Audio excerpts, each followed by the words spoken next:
Eu sou historiador, sou professor aqui do Departamento de História da Universidade de Brasília e eu trabalho com o estudo de duas regiões, né?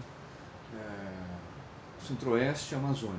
Trabalho com uma área também chamada História Ambiental, que estuda a questão das relações sociedade e natureza no passado, né? Mas também com outros temas. Em particular, eu tenho, nos últimos anos, orientado vários trabalhos sobre a história de Brasília, né? Tanto no que se refere aos processos relacionados à transferência da capital, mas também ao que a gente poderia chamar do estudo de Brasília antes de Brasília, quer dizer, que é a história da sociedade local antes da transferência da capital, né? Então, os meus estudos têm caminhado por esses temas. Quando nós falamos de história de Brasília, dessa região, uma primeira abordagem, talvez um tanto esquemática, nós podemos dividir em fazer duas grandes divisões, né? Uma que tem a ver com os estudos da história da transferência da capital, né? Os processos ligados às discussões sobre a transferência, mas também os estudos da própria cidade do desenvolvimento que a cidade teve a partir da sua inauguração. Uma outra divisão, ou uma outra área temática, é o estudo da região antes da transferência da capital, né? Quer dizer, é o estudo da expressão que a sociedade brasileira assumiu nessa região anteriormente à própria instalação da nova capital, né? Então é necessário estudar não apenas a cidade modernista, fruto dos processos de modernização e de desenvolvimento do país, mas também essas, digamos, formas mais arcaicas, vamos dizer assim, de organização social na região. No que diz respeito ao período da década de 50 para cá, né, que tem a ver então com o estudo da capital, tem muita relevância os estudos ligados à própria transferência. Ideias, né, em que medida essas ideias de transferência estão ligadas a projetos para o país, né, mas também a discussão de questões mais concretas ligadas à própria execução dessa transferência, né. Também tem, depois de 1960, todo o desenvolvimento da cidade, que já tem quase 60 anos. Então tem todo o processo de povoamento, né, a ocupação do território, as migrações, né, entre outros temas. Agora, é impossível assim especificar tudo, porque Brasília, embora uma cidade jovem, né, historicamente jovem, é uma cidade que já oferece para a imaginação dos historiadores inúmeras possibilidades de pesquisa, né? Os inúmeros temas que vêm sendo estudados de alguma maneira, relacionados seja à história política, à história econômica, mas também à história social, à história cultural, à história ambiental, né? Então, enfim, há muito que se fazer quando a gente pensa no estudo da nova capital, né? Agora, no que diz respeito ao estudo dessa, que podemos chamar de Brasília, antes de Brasília, né, há vários temas também, quer dizer, os vários temas da história econômica, da história social. Por exemplo, essa é uma região na qual, durante o século XVIII e parte do século XIX, predominou o trabalho escravo de origem africana. O escravismo é muito pouco estudado nessa região, nesses municípios que precederam Brasília, como Lusiânia, Formosa, né? A estrutura das fazendas que aqui existiam, né? A vida nessas fazendas, a vida nessa região, a relação desses municípios com outras partes do país, né? Mas há, talvez sobretudo, um tema de grande relevância que de alguma maneira estabelece uma ligação entre esse passado, essa pré-existência de Brasília e depois a própria transferência da capital, que é um estudo sobre o papel e o lugar dessa sociedade regional na transferência da capital, né? E me explico. Quer dizer, o projeto de transferência é sempre visto como um projeto do governo central ser implementado no centro do país, né?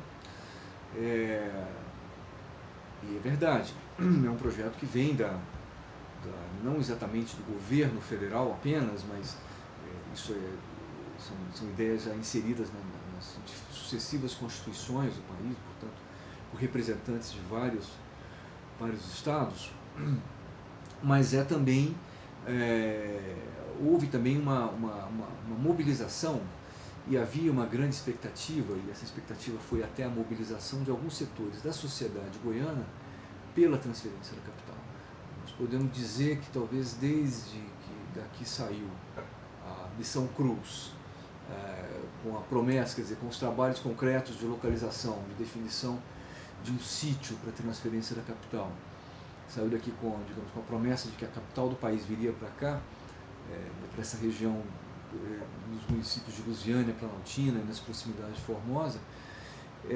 Desde então isso gerou uma grande expectativa na sociedade goiana também, e houve desde então várias mobilizações nesse sentido.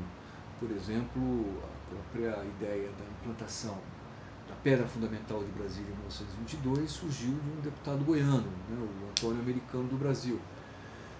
Pedra Fundamental que está hoje em Planaltina.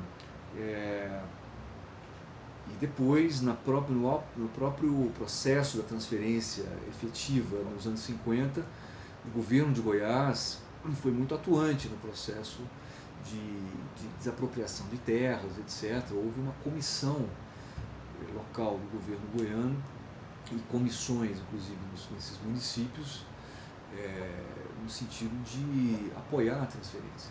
Então, isso ainda precisa ser mais estudado do que já vem sendo em alguma medida, qual, digamos, o papel da sociedade local na transferência da capital, né? Esse é um tema que eu acho muito relevante, né? E que de alguma maneira nos permite fazer a ligação entre essa sociedade que aqui vivia, né, antes da transferência, e o próprio processo da transferência da capital.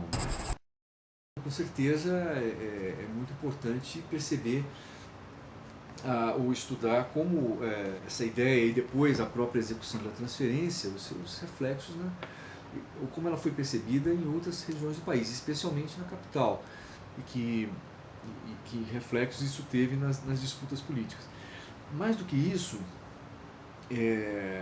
um aspecto muito importante que alguns historiadores, sobre o qual alguns historiadores já escreveram, mas que ainda pode ser mais explorado, é o fato de que o projeto do Juscelino Kubitschek, que resultou na Constituição do Brasil, não foi o único, né? Quer dizer, a ideia de transferência da capital para o centro do país vem pelo menos desde o início do século XIX, desde a transferência da família real portuguesa para o Brasil.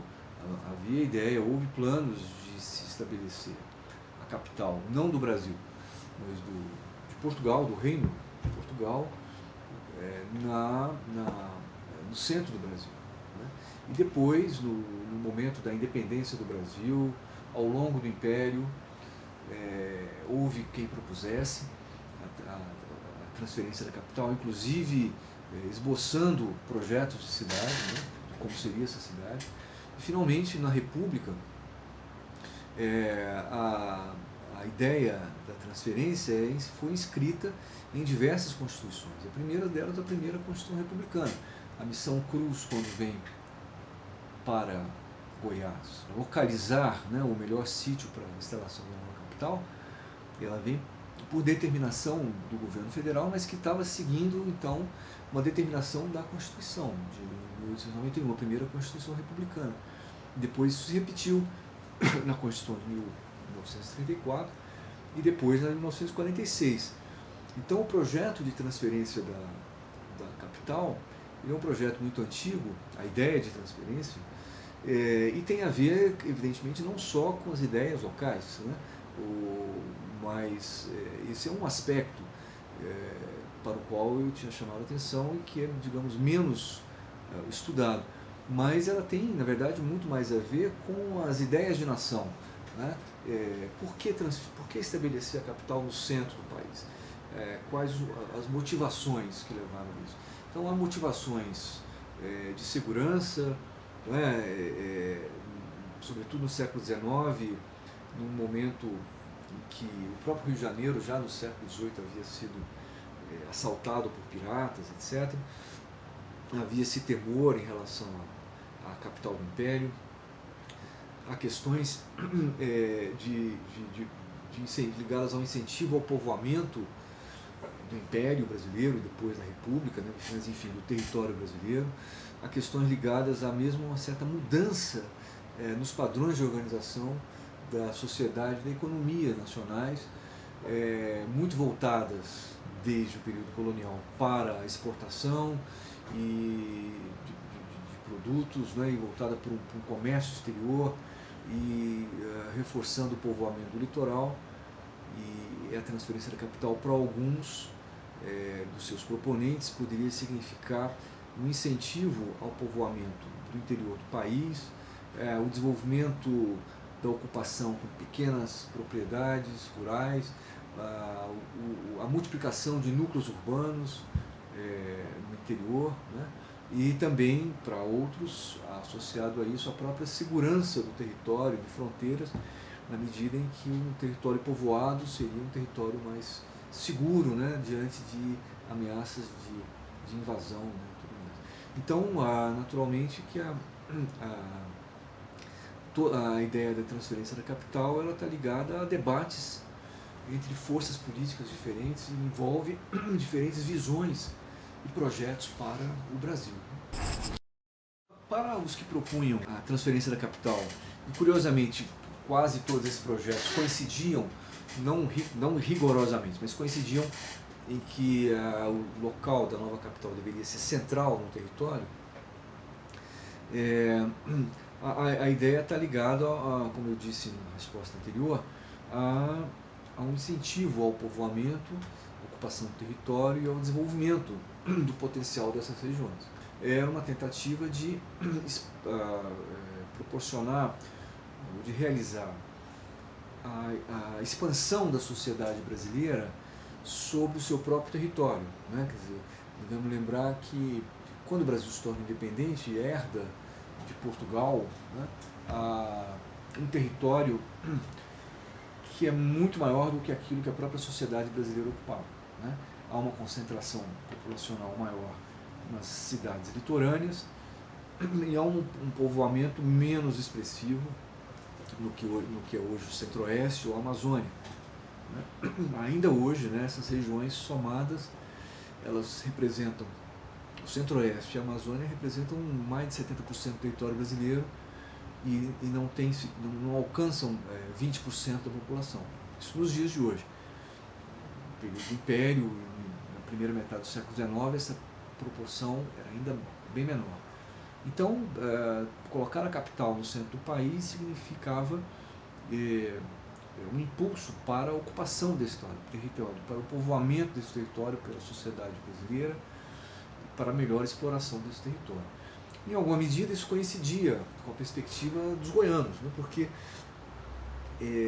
Goiás, o Centro-Oeste em particular, depois do século XVIII, quando há o declínio da mineração de ouro, que havia sido o motivo principal da povoação colonial do Centro-Oeste,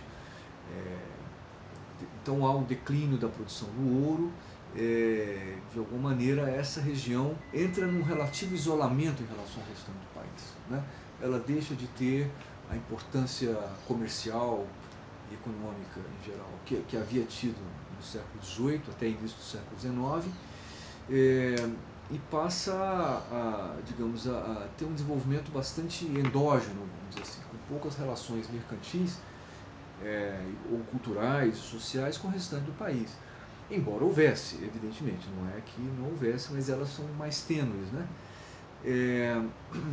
E então Goiás, em particular, que é para onde é transferida a capital depois, não conhece o desenvolvimento econômico, material, cultural que outras regiões do país, que, por exemplo, experimentaram o desenvolvimento econômico ligado à produção e exportação do café, ou mesmo a Amazônia, Belém em particular, e Manaus também, em algum momento, por algumas décadas, com a produção da borracha, Goiás não experimentou nada disso. Então, há sempre uma busca por trazer o que se pensava ser o desenvolvimento, né, econômico para essas regiões. A sua conexão com os portos através no final do século XIX, início do século XX, da construção de ferrovias, né, que ligassem o centro-oeste ao Rio de Janeiro, a São Paulo, e também a exploração, né, das riquezas da região, né. Então é isso que alguns intelectuais goianos, pensadores, já das primeiras décadas do século XX, vão tentar fazer, que é divulgar no Rio de Janeiro e em outros lugares as riquezas de Goiás. Então criou-se assim uma revista publicada no Rio de Janeiro, sobretudo por goianos, chamada A Informação Goiana, que foi publicada durante uns 20 anos, até o final aí da década de 1930, e que tinha como um dos seus editores justamente também esse mesmo deputado que havia proposto a implantação da pedra fundamental, o Antônio Americano do Brasil, que também tem livros de história de Goiás. Então a ideia era, olha, Goiás tem riquezas, tem terras férteis, tem minerais, etc.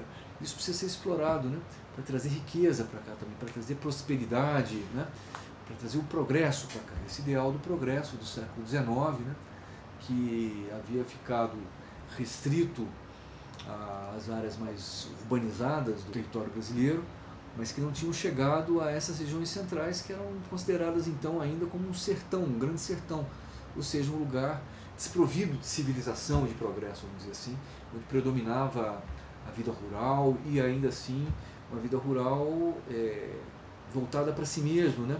Voltada para o seu próprio abastecimento e não para um comércio em grande escala e tudo mais. Então a perspectiva dos goianos é a de trazer desenvolvimento e colocar o estado de Goiás numa posição de maior destaque no cenário nacional. Então, em alguma medida, isso coincidia com as perspectivas de transferência da capital para cá, no sentido de que havia nessa ideia de transferência por parte dos que planejaram isso desde o Estado brasileiro, de exatamente estimular, né, o povoamento e a exploração dos recursos naturais, incentivar a urbanização e trazer o progresso para todo o território brasileiro. Eram essas ideias e os discursos do período. Né? Essa história de Brasília antes de Brasília vem sendo tratada e sendo menos considerada, né? Talvez porque em algum momento se considerou que essa região não tinha história. Exatamente porque no pensamento social brasileiro, na historiografia, o que se considerava como objeto do estudo da história, talvez essas expressões da sociedade brasileira aqui, ruralizadas e de pouca expressão, vamos dizer assim, na economia nacional, não se encaixassem provavelmente como objeto do estudo da história. Né? Mas isso vem mudando já há algumas décadas e vem sendo mais estudado.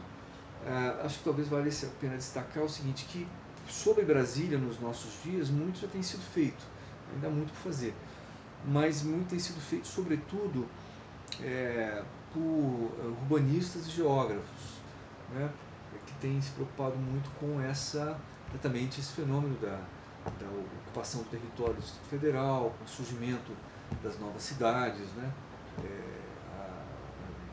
desde a inauguração da cidade. Então esse vem sendo um tema que vem sendo considerado, não tanto pelos historiadores de ofício, embora eles também, mas sobretudo pelos que se dedicam um pouco à história do urbanismo. Né? E, por último, o que é necessário, na minha opinião, um esforço de recuperação de fontes de pesquisa. Aqui temos o Arquivo Público do Distrito Federal, que tem uma documentação desde a processo de construção, na nova CAP e tudo mais. Durante um tempo andaram recuperando alguma documentação relativa a Goiás, desde o século XIX, mas há muito a fazer ainda. Quer dizer, eu sempre costumo dizer que Brasília é uma ilha de século XX, cercada de século XVIII e XIX por todos os lados. Então, seria muito importante que houvesse um esforço e recursos para isso, de recuperação ou preservação da documentação que existe, por exemplo, em Lusiânia, que é uma cidade que surgiu no século XVIII. Né? Então há documentação, há uma ampla documentação nas igrejas de Lusiânia, que vem desde o século XVIII. Né? Há uma documentação de cartórios, em Planaltina também, em Formosa. Isso em parte foi recuperado, ou registrado, digitalizado pelo pessoal do Arquivo Público do Distrito Federal, mas apenas uma pequena parte. Então é preciso agora um esforço de preservação dessa documentação para que alguma pesquisa possa as pesquisas possam se aprofundar, né?